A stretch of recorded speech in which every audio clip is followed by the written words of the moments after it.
देह जागृत अवस्थेत आहे, स्वप्नावस्थेत आहे, पुढे सुषुप्ती अवस्थेत नाही आणि समाधी अवस्थेत नाही आहे. कारण देह जो आहे तो जागृत अवस्थेत आहे, स्वप्न अवस्थेत आहे, सुषुप्ती अवस्थेत आहे, पण समाधी अवस्थेत नाही आहे. अर्थात परस्परात काय झालं, व्यावृत्ती झाली. या तीन शरीराची व्यावृत्ती म्हणजेच पंचकोशाची व्यावृत्ती आहे. म्हणजे पाच कोश काय आहे, परस्परामध्ये ते व्यावृत्त आहेत. आणि आत्मा मात्र आता वर 2-4 श्लोकाच्या द्वारे दाखविल्याप्रमाणे सर्व ठिकाणी काय आहे, तो अनुस्यूत आहे. ही गोष्ट सिद्ध झाली. म्हणजे मग ठीक आहे, असू द्या. एवढ्याने काय झालं म्हणे, व्याप्ती काय नियम आहे, काय नियम आहे की यद येषु व्यावर्ते मानेषु अपि न व्यावर्तते तत्तेभ्य विद्यते. हा नियम आहे. म्हणजे काय की जे व्यावृत्त झाले असता देखील स्वतः व्यावृत्त होत नाही, तो त्यांच्यापासून भिन्न असतो. म्हणे कळालं नाही.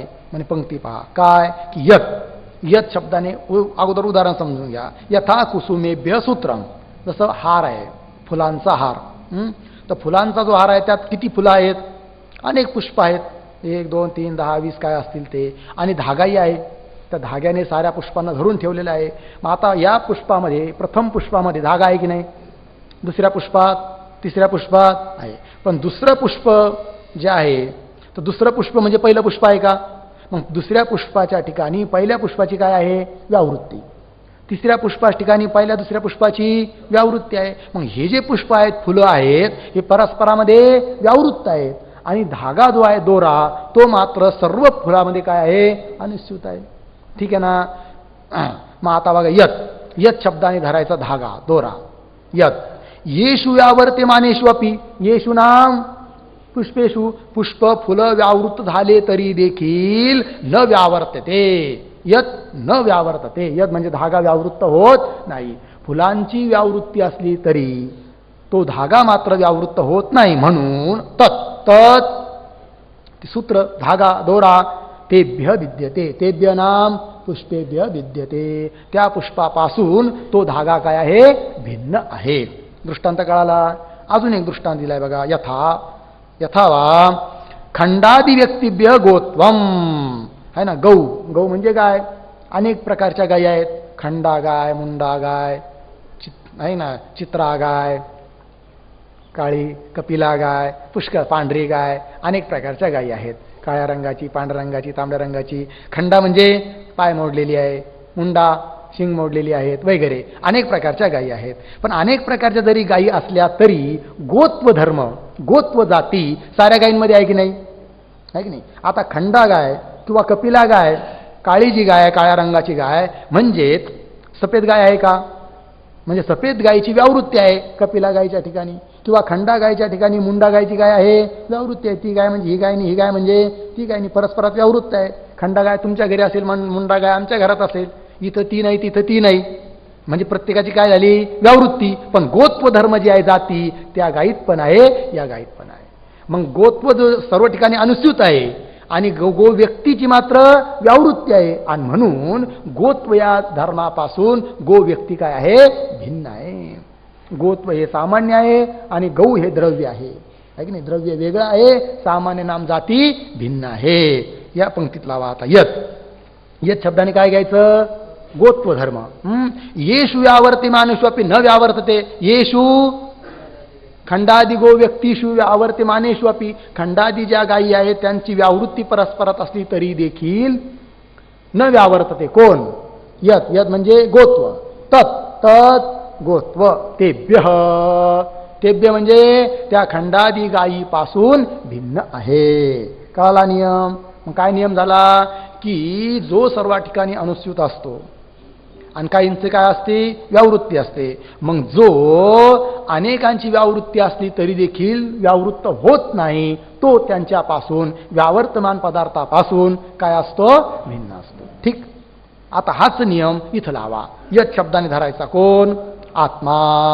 येषु व्यावर्ते मानेषु अपि न व्यावर्तते. येषु व्यावर्ते मानेषु, कोश शरीरादी व्यावृत्त झाले देखील तो आत्मा व्यावृत्त होत नाही. आणि म्हणून तो आत्मा तेभ्य म्हणजे कोशेभ्य, कोश शरीर इत्यादिकापासून काय आहे, व्यावृत्त आहे, भिन्न आहे. लागलं पंक्ती. चला. यथा कुसुमेभ्य सूत्रम यथा वा खंडादि व्यक्तिभ्य गोत्वम इति. ठीक आहे ना? ठीक आहे. मग आता म्हणे आतापर्यंतच्या चिंतनानुसार हे सिद्ध झालं की जरी अज्ञानामुळे आत्म्याने त्या त्या कोशाबरोबर तादात्म्य धारण केलेलं असलं, त्या त्या शरीराबरोबर तादात्म्य धारण केलेलं असलं तरी पण ज्या ज्या पदार्थाविषयी तादात्म्य धारण केलेलं आहे ते काही आत्म्याचं स्वरूप नाही. आहे की नाही? का? की अन्वय व्यतिरेकाच्या द्वारे ही गोष्ट सिद्ध झालेली आहे की 5 कोश 3 शरीर यांचा व्यतिरेक आहे, आत्म्याचा सर्व ठिकाणी अन्वय आहे, म्हणून आत्मा त्या साऱ्यापासून वेगळा आहे. आत्म्याचं पृथक्करण झालं. ठीक म्हणजे ठीक आहे. आता पृथक्करण केलं, मग पृथक्करण केलेला आत्मा ब्रह्मरूप होतो हे तुम्ही सांगितलं होतं. त्याचं काय आहे, कसं आहे ते आता सांगणार आहे. अगोदर पुढचा श्लोक बघा काय म्हणतात. अन्वय व्यतिरेकाभ्याम कोश पंचाद्विक्तस्य आत्मनः ब्रह्म प्राप्ति भवति इति उक्तम तत्प्रतिपादिकाम अंगुष्टमात्र पुरुष अंतरात्मा इत्यादिकाम तम काय विंध्यात शुक्रम अमृतम इत्यंताम कटश्रुतीम अर्थतः पठती. बघा आता म्हणे का हो, अन्वय व्यतिरेकाच्या द्वारे कोश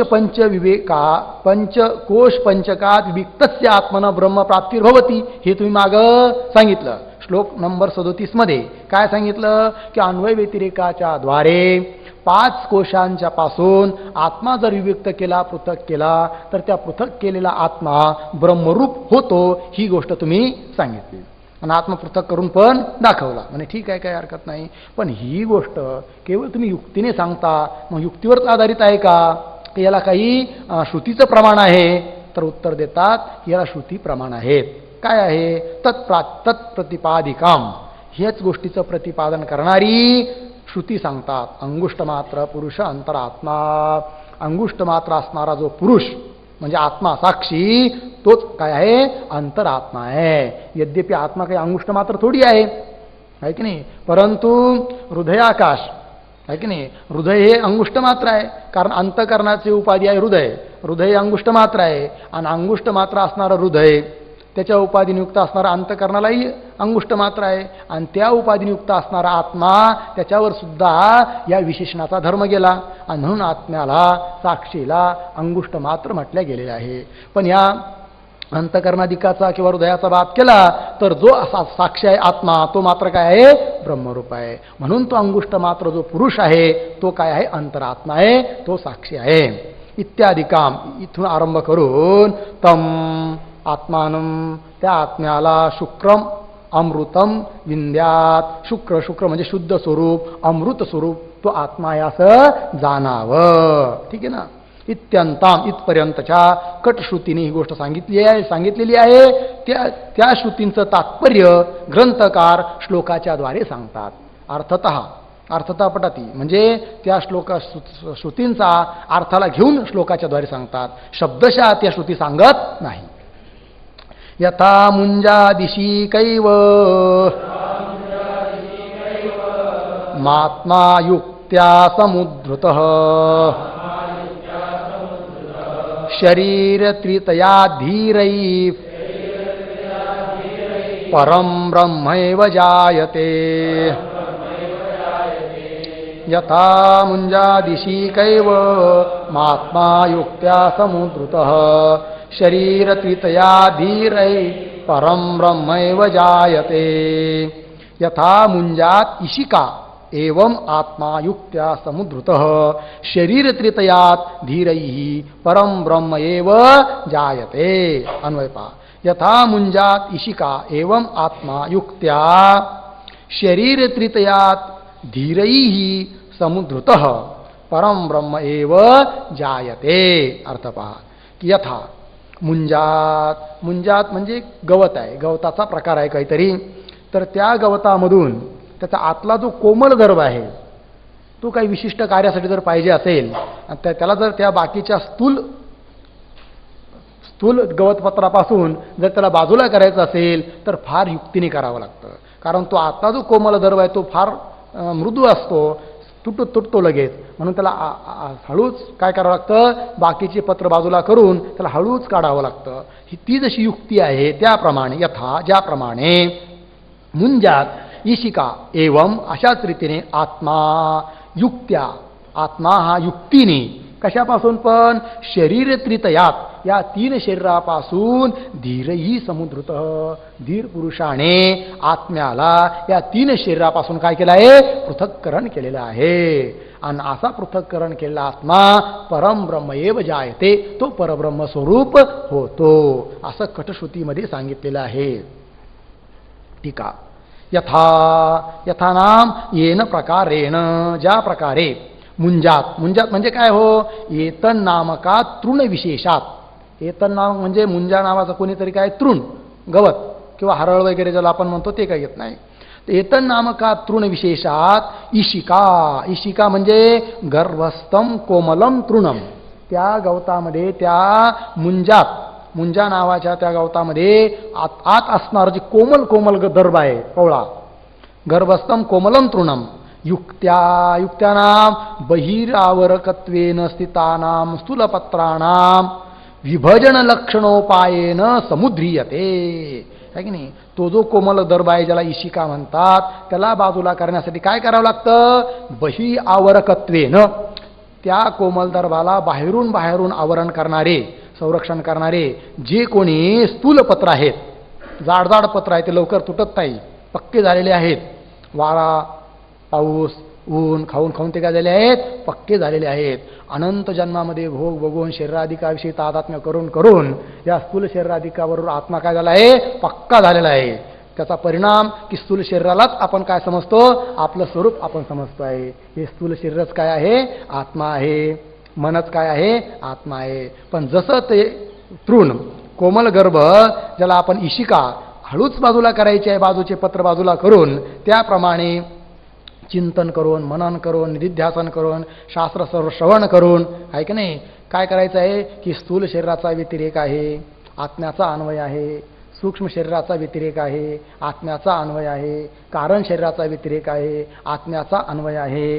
अर्थात हे स्थूल शरीर, सूक्ष्म शरीर, कारण शरीर, त्याच्या अंतर्गत असणारे 5 कोश हे म्हणजे आत्मा नाही. म्हणून मी अहम हा जो स्थूल शरीराधिका लागलेला आहे, स्थूल शरीराधिकाविषयी, त्याला तिथून काढायचा आहे, तिथून बाजूला करायचं आहे. आणि स्थूल शरीर जसं अन्य शरीराविषयी आपल्याला तादात्म्य नाही आहे, तसं या स्वतःच्या शरीराविषयी सुद्धा तेवढंच काय झालं पाहिजे, तादात्म्य सुटलं पाहिजे. तादात्म्य असता का म्हणे. मी कोण आहे, तर अहम शरीराचा अर्थ आहे आत्मा. तो आहे सच्चित आनंदघन, सर्वत्र ओतप्रोत ज्ञानस्वरूप असणारा आत्मा, तो मी आहे. अशा रीतीने पंचकोशापासून आत्म्याला काय करायचं, हळूच बाजूला काढायचं आहे. आणि असा बाजूला केलेला आत्मा तो काही त्या ब्रह्मापासून वेगळा राहत नाही, तो ब्रह्मच होतो. आणि ब्रह्म अवस्था प्राप्त होणं हीच जीवनमुक्त अवस्था आहे. मोक्ष म्हणजे काही दुसरा नाही आहे. ब्रह्मावस्थेची प्राप्ती म्हणजेच मोक्ष आहे. चला, युक्त्या, आहे की नाही, आपल्यावर आता फार मोठी कृपा आहेत, आहे की नाही, शास्त्र कृपा आहे, ईश्वर कृपाही आहे. फक्त एक कृपा होण्याची बाकी आहे. ती कोणती कृपा, आत्मकृपा, आहे की नाही.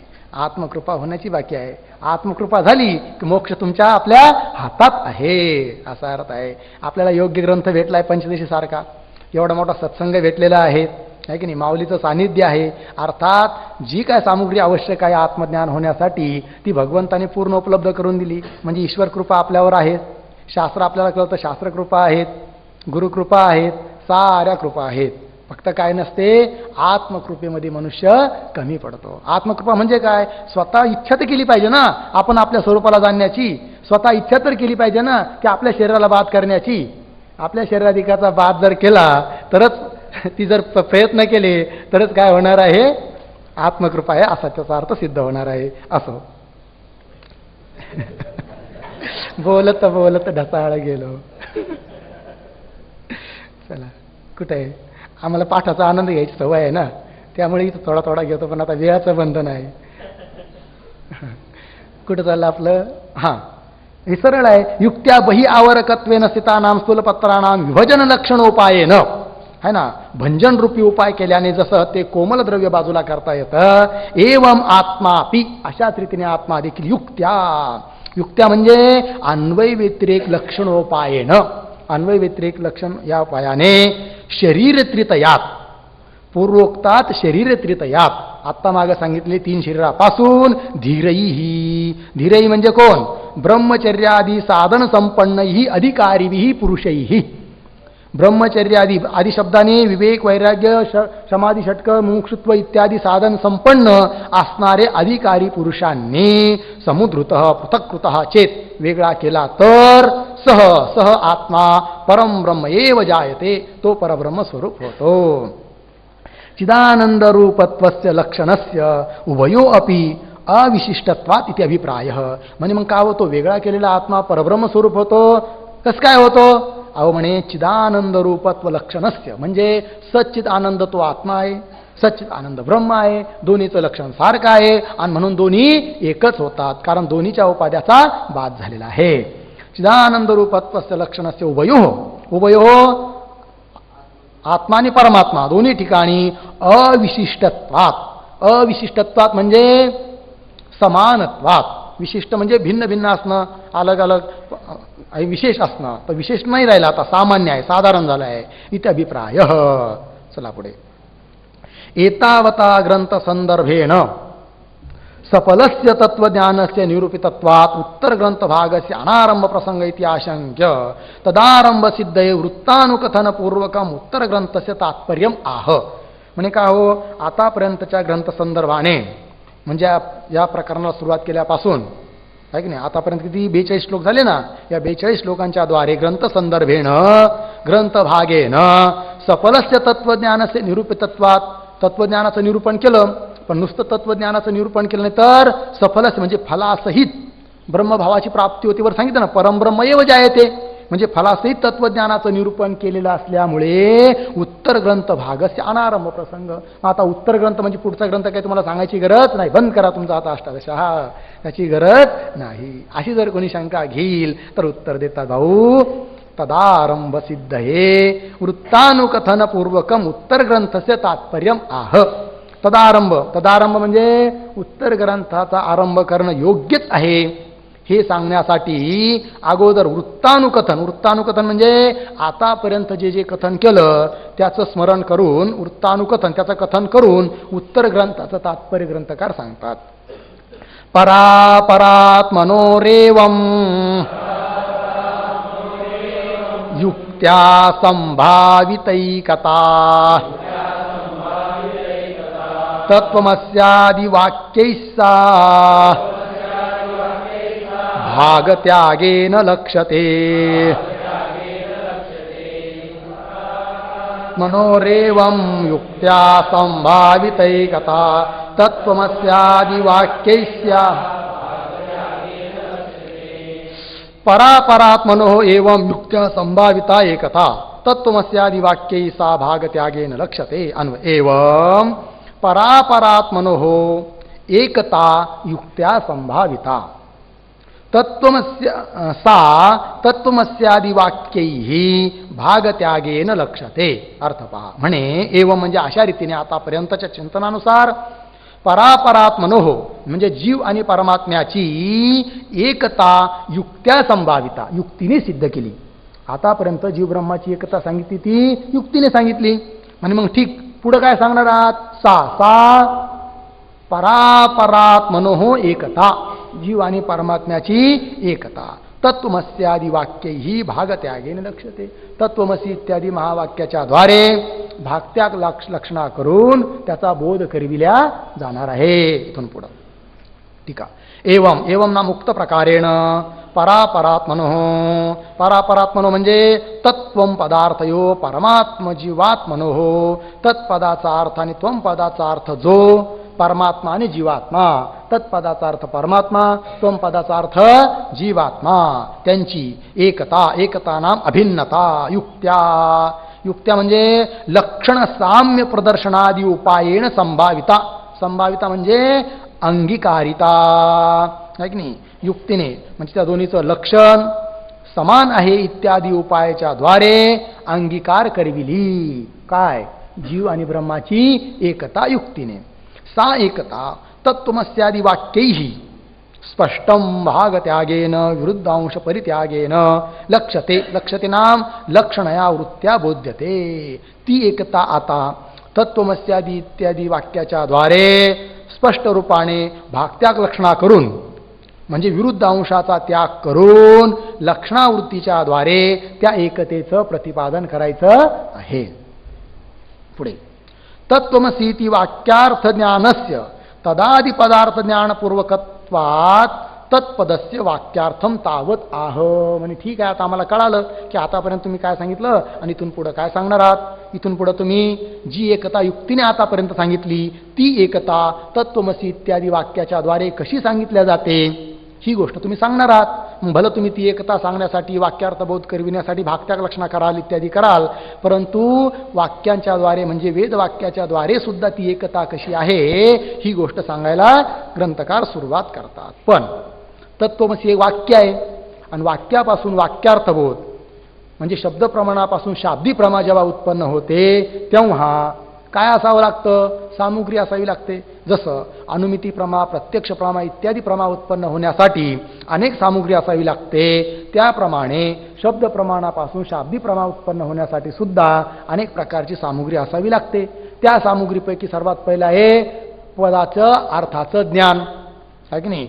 पदाच्या अर्थाचं ज्ञान, पण त्या पदाचा अर्थ काय आहे, मग शक्यार्थ काय, लक्षार्थ काय, मग त्या त्या पदाच्या अर्थाचं ज्ञान झाल्यानंतर त्या अर्थाच्या संबंधाचा बोध होणं म्हणजेच वाक्यार्थ बोध होणं, अशी वाक्यार्थाची रीती आहे. आणि म्हणून तत्त्वमसी या महावाक्याच्या द्वारे जो अभेद सांगायचा आहे किंवा वाक्यार्थबोध करून द्यायचा आहे तो वाक्यार्थबोध तेव्हा होईल की जेव्हा तत्त्वमसी या वाक्यातील जे वेगवेगळे पद आहे त्या पदांचा अर्थ अगोदर कळेल. आणि म्हणून तत्पदाचा अर्थ काय आहे, त्वम पदाचा अर्थ काय आहे, अशी पदाने काय सांगितलेलं आहे हे आता वेगवेगळं अगोदर सांगतात.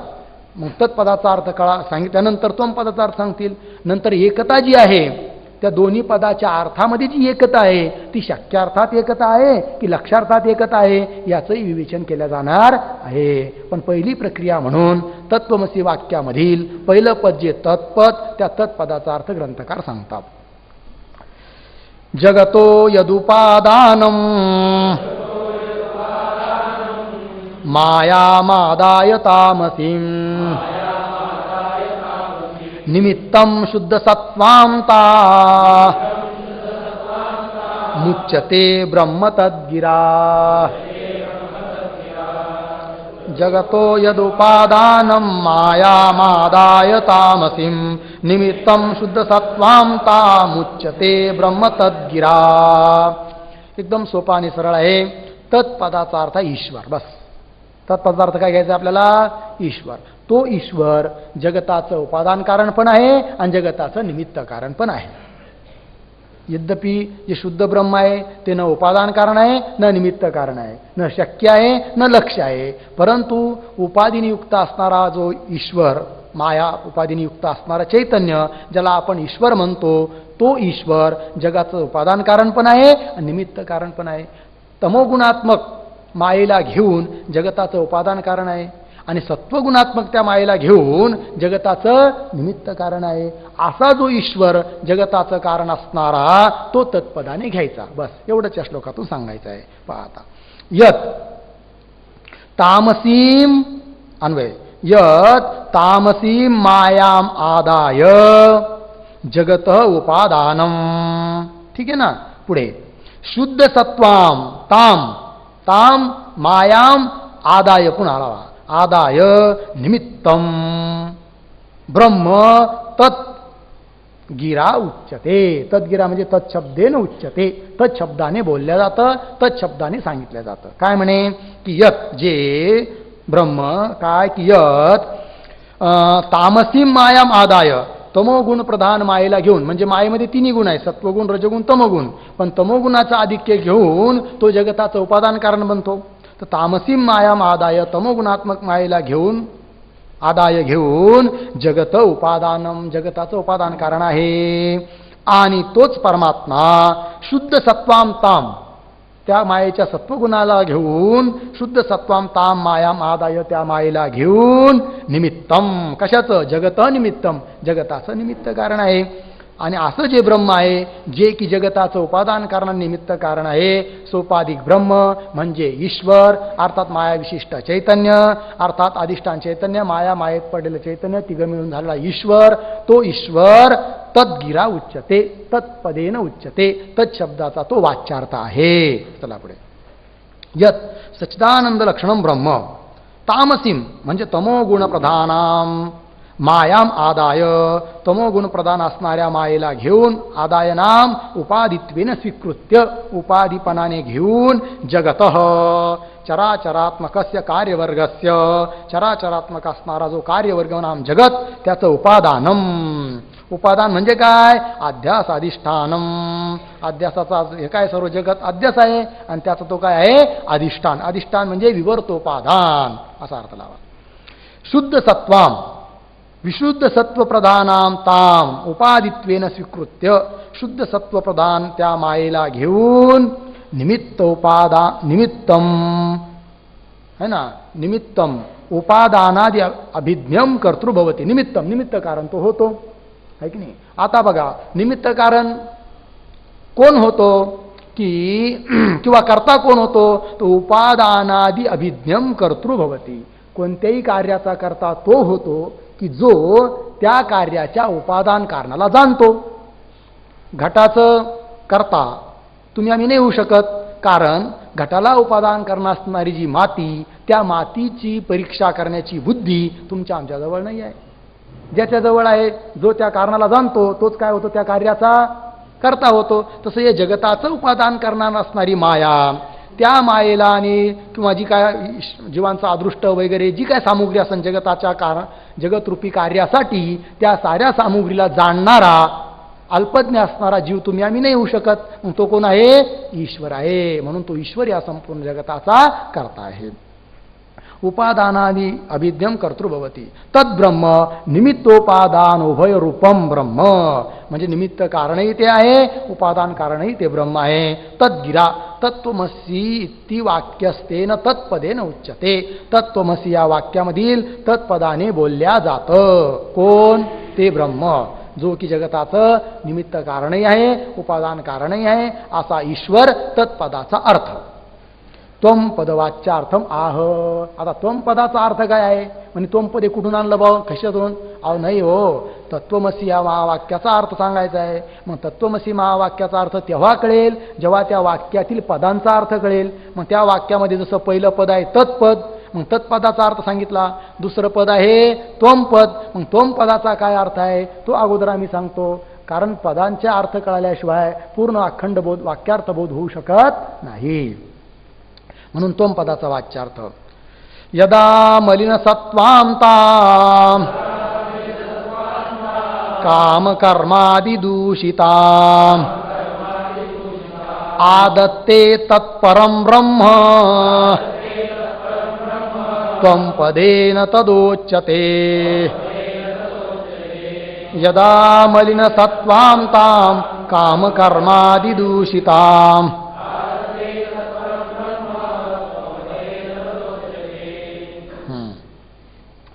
यदा मलिन सत्वां ताम काम कर्मादि दूषिताम आदत्ते तत्परम ब्रह्म त्वं पदेन तदा उच्यते. बघा अन्वय. तत्परम ब्रह्म यदा मलिन सत्वां काम कर्मादि दूषिताम ताम आदत्ते. ठीक आहे ना. तदा त्वं पदेन उच्यते. सरळ सरळ अर्थ आहे. त्वम पदाचा वाच्यार्थ आहे जीव. बस. त्वम पदाचा वाच्यार्थ काय आहे? जीव. जीव म्हणजे कोण? जीवात्मा आहे की नाही. अंतकरण, अंतकरणाचं अधिष्ठान चैतन्य आणि अधिष्ठान चैतन्याचं अंतकरणात पडलेलं प्रतिबिंब, तिघं मिळून जो आहे त्याला म्हणतात जीव. तो जीव त्वम पदाने घ्यायचा आहे. हीच गोष्ट या श्लोकातून सांगायची. पहा. तत्परम ब्रह्म तेच परब्रह्म जेव्हा काय की यदा जेव्हा मलिन सत्वाम मलिन सत्व आहे की नाही काम कर्मादि दूषिताम ताम ताम हे पद महत्वाचं आहे. ताम ताम मायाम माया अज्ञान अविद्या ताम पदाने घ्यायचं आहे. तर त्या अविद्येला आपण कशी ती अविद्या, तिचे दोन विशेषण या ठिकाणी दिले आहे.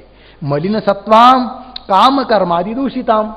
मलिन सत्वाम, मलिन सत्व आहे जिचं. मलिन सत्व म्हणजे काय बघा, ईश्वराची उपाधी जी माया ती शुद्ध सत्वगुणवाली आहे आणि जीवाची उपाधी जी माया किंवा अविद्या ती मलिन सत्ववाली आहे. म्हणजे शुद्ध सत्व काय भानगड आहे आणि मलिन सत्व काय आहे, तर ईश्वराची उपाधी जी आहे ती शुद्ध सत्वगुणवाली आहे. म्हणजे की यद्यपि माया विद्या म्हटलं की तिन्ही गुण त्यात असणार, सत्वगुण रजोगुण तमोगुण. पण ज्या वेळेस रजोगुण आणि तमोगुण अत्यंत न्यून असतात, सत्वगुण अधिक असतो, त्यावेळेस त्या उपाधीला म्हणायचं शुद्ध सत्वगुणवाली माया. आणि अशी शुद्ध सत्वगुणवाली माया आहे ती ईश्वराची उपाधी आहे. आणि जीवाची उपाधी सुद्धा अविद्याच आहे. पण जीवाची उपाधी कशी आहे, जी अविद्या आहे ती मलिन सत्ववाली आहे. मलिन सत्व म्हणजे काय, की ज्या उपाधीमध्ये रजोगुण आणि तमोगुण अत्याधिक आहेत आणि सत्वगुण अत्यंत न्यून आहे की नाही, अशी जी उपाधी असते तिला म्हणायचं मलिन सत्ववाली. हा अर्थ आहे. मग जीवाची उपाधी कशी आहे, मलिन सत्वगुणवाली आहे. म्हणून म्हटलंय मलिन सत्वाम ताम मायाम. पुन्हा कशी आहे ती, काम कर्मादी दूषिताम. काम इच्छा, विषयांची इच्छा, पुन्हा कर्म अदृष्ट, काम कर्म इत्यादिकाने दूषित झालेली अशी ती अविद्या. ताम आदाय मलिन सत्वाम काम कर्मादी दूषिताम ताम आदत्ते. म्हणजे अशा मायेचा स्वीकार करतो ते ब्रह्म, तेव्हा त्या ब्रह्माला तदा त्वम पदेन उच्यते. तेव्हा त्याचा त्वम पदाने त्याचं उच्चारण केलं जातं. अर्थात तो त्वम पदाचा अर्थ होतो. ठीक आहे ना. एकंदरीत तत्पदाचा अर्थ ईश्वर, त्वम पदाचा अर्थ जीव. सरळ आणि सोपं. ठीक आहे. तदेव ब्रह्म यदानाम यस्याम अवस्थायाम, ज्या अवस्थेमध्ये मलिन सत्वाम, मलिन सत्वा म्हणजे ईशत रजस्तमो मिश्रणेन मलिन सत्व प्रधानाम, आहे की नाही, किंचित रजोगुण आणि तमोगुणांच्या मिश्रणाने जो सत्वगुण कमी झालेला आहे त्याला म्हणायचं मलिन सत्व प्रधानाम मायाम. अतः एव, आणि म्हणूनच काम कर्मादी दूषिताम ताम अविद्या शब्दवाच्याम मायाम. बघा, मलिन सत्वाम ईशत रजस्तमो मिश्रणेन मलिन सत्व प्रधानाम मायाम असं लावायचं. अतएव, म्हणूनच तिला काय म्हणतात अविद्या. आणि म्हणूनच ती कशी आहे, काम कर्मादिकाने दूषित आहे. का, की तिच्यामध्ये जो सत्वगुण आहे तो न्यून आहे, रजोगुण तमोगुण अधिक आहे, अर्थात तिचा सत्वगुण मलिन आहे आणि म्हणून ती काम कर्म इत्यादिकाने दूषित आहे. काम म्हणजे विषयाची इच्छा, कर्म म्हणजे अदृष्टाधिक इत्यादिकाने दूषित असणारी ताम. ताम म्हणजे कोण, अविद्या शब्दवाच्या मायाम, अविद्या शब्दाने बोलल्या जाणारी मायाम आदत्ते उपाधित्वेन स्वीकरोती, उपाधिपणाने स्वीकार करतो. तदा, तेव्हा त्वम पदेन उच्यते, तेव्हा तो त्वम पदाने बोलल्या जातो. कोण, तदेव ब्रह्म त्वम पदेन उच्यते, तेच ब्रह्म त्वम पदाने बोलल्या जातं. पण केव्हा, जेव्हा मलिन सत्वप्रधान मायेला घेतो, उपाधी रूपाने घेतो तेव्हा. चला पुढे. एवं तत्वम पदार्थ अभिदाय वाक्यार्थम आह. आता वाक्याच्या अंतर्गत असणारे तत् आणि त्वम पदाचा वेगवेगळा अर्थ सांगितला. आता एकंदरीत वाक्यार्थ काय होतो, शाब्दबोध काय होतो, अर्थात तत्वमसी वाक्याचा नेमका अर्थ काय आहे, ही गोष्ट आता ग्रंथकार सांगतात. एवं तत्वम पदार्थ अभिदाय वाक्यार्थम आह. त्रितैमपितां मुक्त्वा परस्पर विरोधिनी अखंडम सच्चिदानंदम महावाक्येन लक्ष्यते. त्रितैमपितां मुक्त्वा परस्पर विरोधिनी अखंडम सच्चिदानंदम महावाक्येन लक्ष्यते. त्रितैम अपि तां मुक्त्वा परस्पर विरोधिनीम अखंडम सच्चिदानंदम महावाक्येन लक्ष्यते. अन्वय. त्रितैमपि परस्पर विरोधिनीम ताम मुक्त्वा अखंडम सच्चिदानंदम महावाक्येन लक्ष्यते. बघा आता त्रितयीम अपि परस्पर विरोधिनीम ताम मुक्त्वा.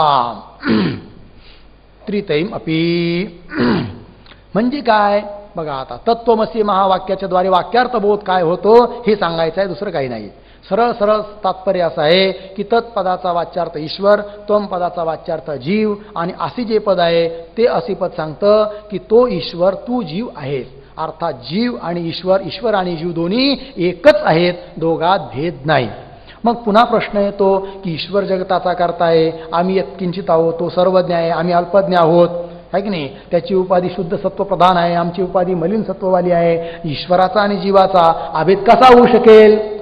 अभेद तर श्रुती सांगते, वेद सांगतोय, आणि अभेद तर होऊ शकत नाही. हे कसं? तर त्यासाठी सरळ सरळ आहे की तत्पदाचा जो वाच्यार्थ आहे त्यापैकी विरोधी भागाचा त्याग करायचा, त्याचप्रमाणे त्वम पदाचा जो वाच्यार्थ आहे त्यापैकी विरोधी भागाचा त्याग करायचा आणि अविरोधी भागाचं ग्रहण करायचं. म्हणजे काय होतो? अभेद. तत्पदाचा वाच्यार्थ जो ईश्वर, त्या ईश्वराची उपाधी जी माया, त्या मायेचा त्याग करायचा. मग मायेचा त्याग केला तर ईश्वराच्या स्वरूपामधून माया किंवा माया आणि मायेत पडलेलं प्रतिबिंब हे जर बाजूला झालं तर शिल्लक काय राहिलं? अधिष्ठान चैतन्य. तसं त्वम पदाचा वाच्यार्थ जो जीव, त्या जीवाच्या स्वरूपामधून अंतकरण आणि अंतकरणाचे धर्म हे जर बाजूला केले तर शिल्लक करायला साक्षी. मग तोही शुद्ध आहे, तोही शुद्ध आहे. मग तो चैतन्य ब्रह्म आणि हा साक्षी दोन्ही काय आहे? एक आहे. असा अभेद सांगितला जात आहे. आणि हा अभेद भागत्याग लक्षणेने केला जातो, आहे की नाही. विरोधी भागाचा त्याग अविरोधी भागाचं ग्रहण करून वाक्यार्थबोध केला जातो. ठीक आहे ना. हीच गोष्ट इथं सांगतात पहा. त्रितयीम अपि परस्पर विरोधिनीम, परस्परामध्ये विरोधी असणारी जी ती त्रितयी माया, त्रितयीम मायेचं विशेषण आहे. त्या मायेला ताम मुक्त्वा, तिला सोडून द्यायचं आणि अधिष्ठानभूत असणार अखंड, अखंड म्हणजे खंडरहित, म्हणजे स्वगत सजातीय विजातीय भेद रहित, देशकाल वस्तू परिच्छेद रहित असं असणारं अखंड चैतन्य, सच्चिद आनंद स्वरूप असणारं चैतन्य ब्रह्म महावाक्येन लक्षते, महावाक्याच्या द्वारे त्याचा स्वीकार केला जातो. ठीक आहे. त्रितयीम अपि, त्रितयीम नाम त्रिप्रकाराम अपि, तीन प्रकार वाली ती माया. तीन प्रकारवाली म्हणजे कसं काय हो? म्हणजे ती ईश्वराची उपाधी एक आणि जीवाची उपाधी एक, दोनच तर प्रकार झाली, तिसरा तुम्ही कुठून आणला? अहो म्हणे सांगितलं की तुमच्या लक्षात नाही आलं. म्हणे कसं काय? हे बघा, जीव हे ईश्वर जगताचं कारण आहे की नाही. मग जगताचं कारण ईश्वर सांगत असताना त्या ईश्वराला उपादान कारणही बनवलं आणि निमित्त कारणही बनवलं. तर उपादान कारण बनवलं ते तमोगुण प्रधान मायेला घेऊन, निमित्त कारण बनवलं ते सत्व प्रधान मायेला घेऊन. मग ईश्वराच्या स्वरूपात किंवा ईश्वराच्या उपाधी म्हणून दोन झाल्या की नाही? तमप्रधानवाली आणि सत्वप्रधानवाली. आणि एक झाली जीवाच्या उपाधीमध्ये, त्वम पदाचा वाच्यार्थ जो जीव, त्या जीवाच्या उपाधीमध्ये मलिन सत्ववाली ती एक अविद्या. मग ईश्वराच्या स्वरूपातल्या त्या दोन आणि जीवाच्या स्वरूपातली एक, एकूण झाली तीन. त्रितयीम अपि माया, त्या तिन्ही प्रकारची माया, तिचा काय करायचा? त्याग. बघा, त्रितयीम अपि त्रिप्रकाराम अपि तमप्रधान विशुद्ध सत्वप्रधान मलिन सत्वप्रधान दिलंय बघा इथं. तमप्रधान म्हणजे तम आहे मुख्य जिच्यामध्ये अशी ती माया, विशुद्ध सत्वप्रधान म्हणजे सत्वगुण आहे मुख्य जिच्यात अशी ती कोण? माया. आणि पुन्हा कोण? मलिन सत्वप्रधान म्हणजे मलिन सत्वगुण आहे मुख्य जिच्यामध्ये अशी ती कोण? माया, जीवाची उपाधी.